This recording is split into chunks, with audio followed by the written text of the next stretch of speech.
hello लोगोफोर बरायबाय बड जब info अफिशियेल YouTube चेनेलाव अखा हादों दायो गोबां अखा हाबाय बेनिफ्राय साउन्डआ एसे आलदा जागोन दा लोगोफोर बिग आपडेटआ बेनो SLRC आव जोंहा भेकेन्सि ओंखारदोंमोन 26,000 नि बारा दङमोन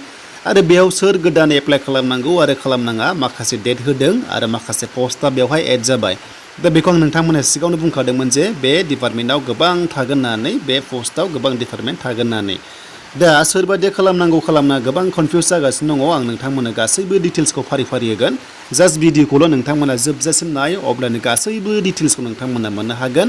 आरो जाय नोंथांमोना बड जब इनफो अफिशियेल यूट्यूब चेनेलाव गोदानै फैदोंमोन साबस्क्राइब खालामना ला बेबायदि जबनि नोंथांमोना लेटेस्ट आपडेटखौ मोननो हागोन आरो गासैबो नोंथांमोना कनफ्यूज खारगोन जे माब्रै जादों जायाखै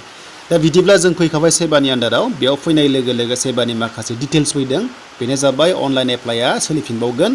आरो सोरनि थाखाय सोलिगोन बेखौबो आं नोंथांमोननो होगोन नाथाय लास्ट डेटआ 25 जुलाइसिम थागोन दा सोलिगासिनो दङ आरो सोरबादिया गोदान एप्लाइ खालामनो हागोन आरो हाया आरो जायफ्रा अलरेडि एप्लाइ खालामखाबाय नोंथांमोनाबो खालामनांगौ ना खालामनाङा बेखौ जों गासैबो डिटेल्सखौ नायगोन दा लोगोफोर गोबाव खालामा जों मबाइलखौ जेब्लायबो डेस्कटप खालामना लानांगौ अब्ला साबसिन जायो स' बिनिफ्राय लेटेस्ट आपडेटआ बेयाव बुंदों नै इम्पर्टेन्ट एनाउन्समेन्ट बुंदों बेवहाय ओरैबायदि बुंदों नोंथांमोना एसेबो गोनो गोथो दाजा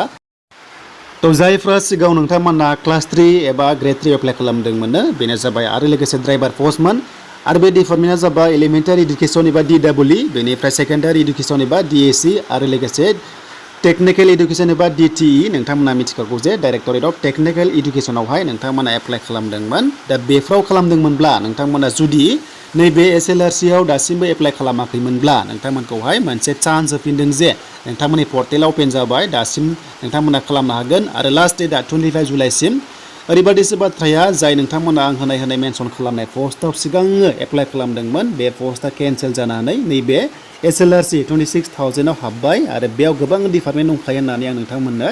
सिगाङावनो बाथ्रा होदोंमोन नोंथांमोना जायफ्रा बैफोरबादि पस्ट एप्लाइ खालामदोंमोननो नाथाय जुदि SLRC आव खालामाखैब्लासो नोंथांमोनाहाय खालामनांगौ होननानै बुंदों बेयाव नोंथांमोननि नाम होनानै नोंथांमोननि डाटाखौ साबमिट खालामनांगौ आरो एप्लिकेसन आइडिखौ होनानै बार्थडे होनानै लगइन खालामनानै नोंथांमोना साबमिट खालामनांगोन SLRC आवहाय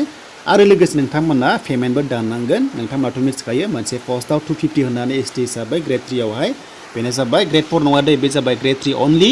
आरो बेयाव बुंदों नै पस्टआ बेबायदि दङमोन जेरैहाय DTE दङमोन बेनिफ्राय DEE दङमोन आरो लोगोसे DSE दङमोन बे पस्टआ गासै 285 दङमोन गासैखौबो लानानै बेफ्राव जायफ्रा एप्लाइ खालामदोंमोन स' नोंथांमोनासो SLRC आव खालामाखैब्ला खालामनांगोन जुदि SLRC आव खालामखाबायबा नोंथांमोना आरो नांबावला जेरै हमना ला आंबो खालामदोंमोन जेब्ला जब गैयामोन बे समाव जेब्ला जब ओंखारदोंमोन आंबो खालामदोंमोन नाथाय बेयाव आंनि नामा फैयासै मानोना आं अलरेडि SLRC एप्लाइ खालामना दोनगासिनो दङ बेखायनो फैयासै दा बेखायनो गोनो गोथो दाजा जायफ्रा एप्लाइ खालामखाबाय नोंथांमोननि थाखाय एसेबो गिनांगौ गैया बे स्पेसियेलि जायफ्रानोखि नोंथांमोना खालामखाबाय बे नोंथांमोननि थाखाय नङा आरो जायफ्रा खालामाखै बिथांमोननि थाखायसो